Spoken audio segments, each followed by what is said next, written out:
Bismillahirrahmanirrahim. Assalamualaikum warahmatullahi wabarakatuh.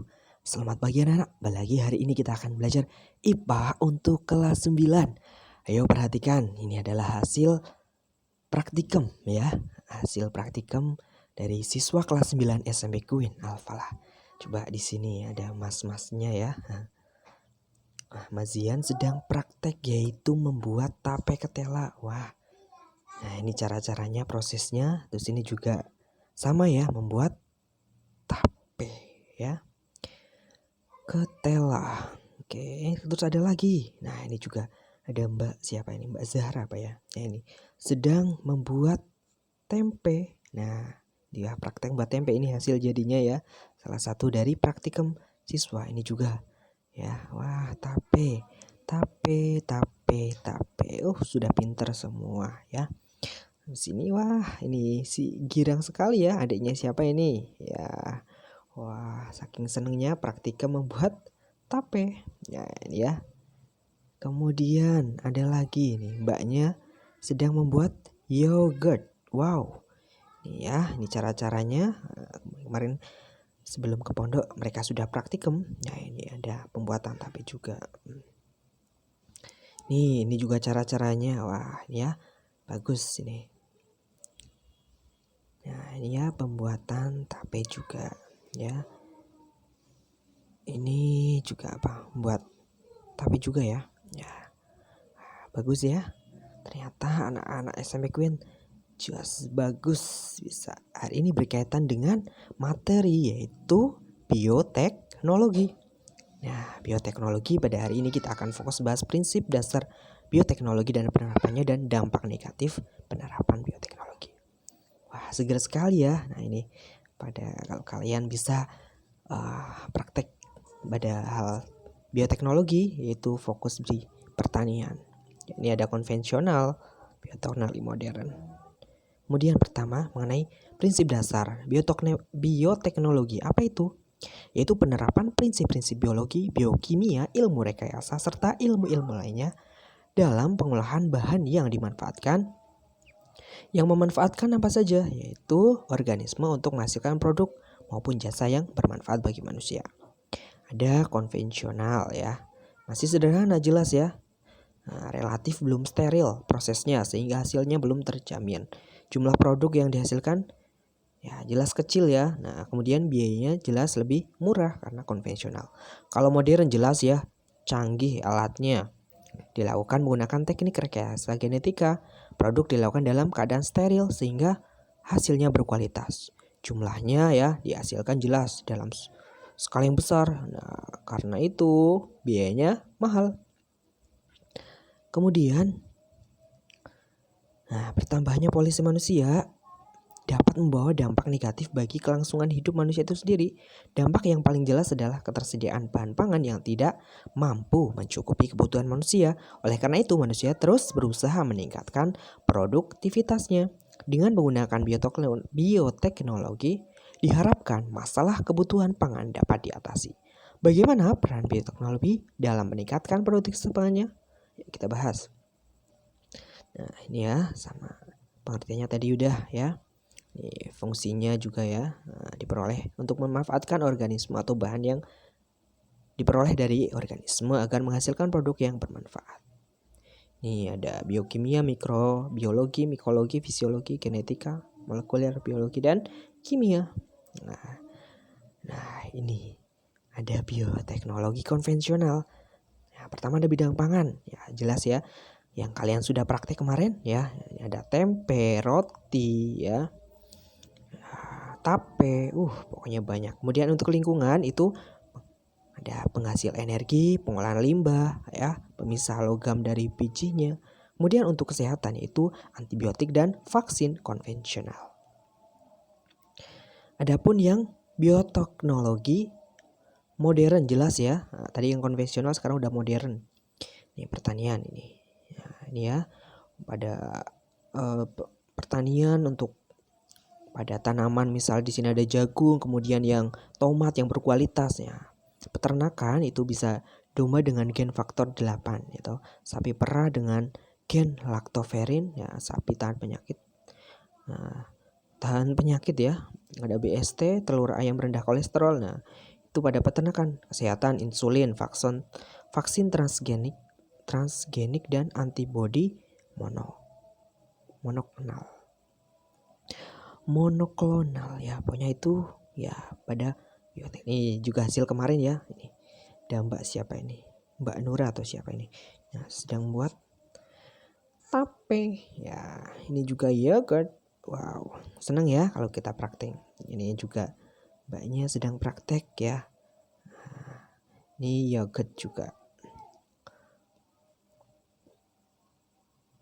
Nah, kultur jaringan yaitu pembudidayaan, sedangkan jaringan adalah kelompok. Nah, kultur itu pembudidayaan, kalau jaringan adalah kelompok sel yang mempunyai bentuk yang fungsi sama. Nah, dengan demikian kultur jaringan berarti membudidayakan suatu jaringan makhluk hidup menjadi individu baru yang mempunyai sifat yang sama seperti induknya. Ya. Nah, ini diambil. Ini biasanya kalau kalian di lab-lab ya, anak biologi ya, ada yang pengen ya besok masuk jurusan biologi. Biar kalian lebih ya. Insektisida dari bakteri ya. Ya, beberapa bakteri itu menghasilkan zat yang mematikan bagi serangga sehingga dimanfaatkan sebagai insektisida. Ya, bakteri yang digunakan biasanya Bacillus thuringiensis. Ya, bakteri ini menghasilkan racun yang disebut protein kristal insektisida (ICP). Ya, racun ini menyerang saluran pencernaan hama sehingga hama tersebut berhenti makan dan akhirnya mati. Nah, itu ya. Ada pembatasan persilangan juga ya, perkawinan antara dua individu tanaman yang berbeda varietas tapi masih dalam satu spesies. Nah, ini merupakan pemberantasan dengan cara pembastaran ya, dengan cara sederhana, murah dan paling mudah ya, menghasilkan tanaman pangan varietas unggul ya. Ini ya contoh pangan varietas unggul yang di Indonesia adalah IR8, IR20 ya. Ini kalau kalian pengen mendalaminya besok masuk jurusan pertanian ya, teknologi nuklir. Nah, ini pemanfaatannya yaitu mutasi tanaman untuk mendapatkan varietas unggul, pemberantasan hama tanaman, pengawetan makanan, dan mengetahui masa pemupukan yang paling baik. Nah, kemudian panca usaha tani ya. Nah, ini ada pancanya 5. Panca usaha tani, panca itu 5 ya. Ada pengolahan tanah, penggunaan bibit unggul, pemupukan, pengairan yang baik, dan pemberantasan hama, gulma, dan penyakit tanaman. Nah, pengolahan tanah pertanian dapat dilakukan dengan ekstensifikasi, merupakan usaha memperluas lahan pertanian. Intensifikasi merupakan usaha meningkatkan kualitas dan kuantitas ya hasil pertanian. Nah, dengan panca tadi ini ada panca tani 5. Hidroponik ya udah nggak asing ya, kemarin juga sudah dibahas. Hidroponik merupakan metode bercocok tanam ya, tanpa tanah atau dengan hidro artinya air ya, ponos mengerjakan dengan air, cocok tanaman dengan air ya. Bisa kerikil medianya ya, pasir, sabut dari kelapa, zat silikat, potongan kayu atau busa. Banyak ya, kalian sudah ya bisa praktek ya di rumah. Keuntungannya apa? Yaitu hasil tanaman berkualitas tinggi, bebas hama penyakit, penanaman tidak harus mengikuti musim tanam kan. Nah, bisa di sekitar rumah kan. Nah, tidak memerlukan tanah yang luas serta penggunaan air dan pupuk menjadi lebih hemat. Nah, ini ya. Wah, senang ya kalau panen ini, wah sawi contohnya ya. Atau tumbuhan lain bisa. Kemudian rekayasa genetika merupakan usaha memanipulasi sifat genetik makhluk hidup untuk menghasilkan makhluk hidup yang memiliki sifat yang diinginkan. Nah, dilakukan dengan menambah, mengurangi, atau menggabungkan dua materi genetik, yaitu DNA ya, yang berasal dari dua organisme yang berbeda. Nah, hasil penggabungan dua materi genetik berasal dari dua organisme yang berbeda disebut dengan DNA rekombinan. Nah, organisme hasil dari rekayasa genetika disebut organisme transgenik ya. Tuh. Nah, ini pertanian ya, di bidang pertanian banyak dilakukan ya rekayasa genetik untuk menghasilkan tanaman unggul. Nah, ada tomat ya yang tahan busuk ya, tanaman jagung, kapas, kedelai. Nah, tanaman pepaya yang tahan terhadap serangan virus ya. Beras golden rice ya, beras yang kaya zat besi, ya, tebu transgenik ya. Ini banyak sekali. Terutama biasanya bagian fakultas-fakultas pertanian ya yang sering melakukan percobaan seperti ini. Nah, ini ya. Ini apa? Pengolahan pangan itu menggunakan bakteri ya. Rhizopus ya, itu pada tempe, ini roti, yogurt ya, protein, sel tunggal dan keju. Nah, di yogurt ini ya kita pakai Lactobacillus bulgaricus, Streptococcus thermophilus ya, itu adalah bakteri-bakterinya. Nah, ini contohnya. Nah, ini ada tempe ya. Ini yang bagus, ini yang kurang bagus ya. Roti, yogurt. Ya. Kalian juga ada praktek kemarin. Ini ada namanya hibridasi, merupakan perwakilan antara dua individu hewan yang mempunyai dua sifat berbeda tapi masih dalam satu spesies. Nah, melalui hibridasi ini, seorang ahli pemulia hewan dapat menghasilkan hewan yang memiliki sifat unggul ya, sapi Santa Gertrudis ya, domba Marino, ayam Leghorn merupakan contoh hewan yang dihasilkan melalui hibridisasi.